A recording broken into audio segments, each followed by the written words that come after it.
can stay. But baby, I'm fine to drive. You shouldn't go away. But baby, I'm fine to drive.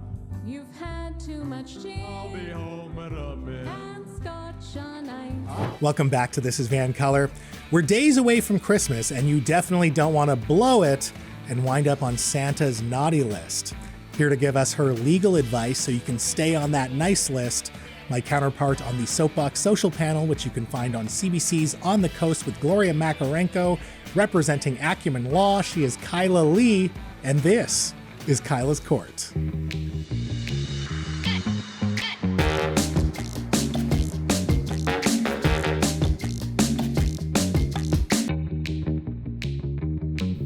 So Kyla, obviously you're a immediate roadside prohibition lawyer. So your general advice, I assume, is going to tell people not to drink and drive ever, not just in the holidays. Well, absolutely. I mean, don't drink alcohol and get behind the wheel. It's too risky right now. Even though you can drive if you're a class 5 driver with some alcohol in your body, just don't risk it. It's not worth it. Are police just out more often too? They are. They get extra funding from ICBC's counterattack campaign this time of year to put out extra roadblocks.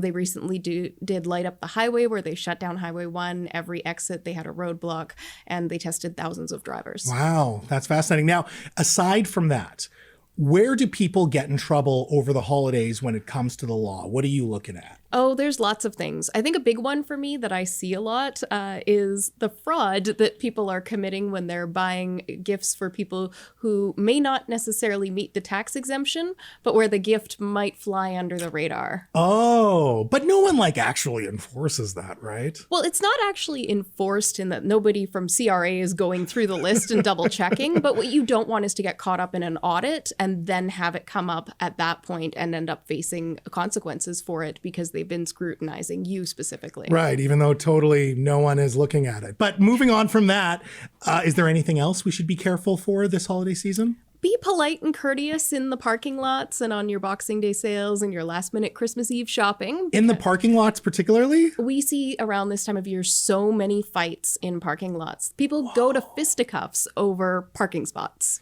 Do these actually result in criminal charges? It's that bad where you can see a noticeable increase in parking lot fights? Oh, absolutely. It's just another form of road rage, essentially, that really increases around the holidays. And so we have seen lots of instances of people who are charged with assault or even assault causing bodily harm for getting in these parking lot disputes. Wow. Okay. I guess that is definitely something to watch for.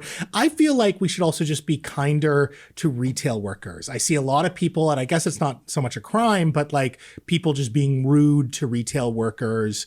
And I feel like, hey, everyone, let's just have some patience. It's obviously going to be busy.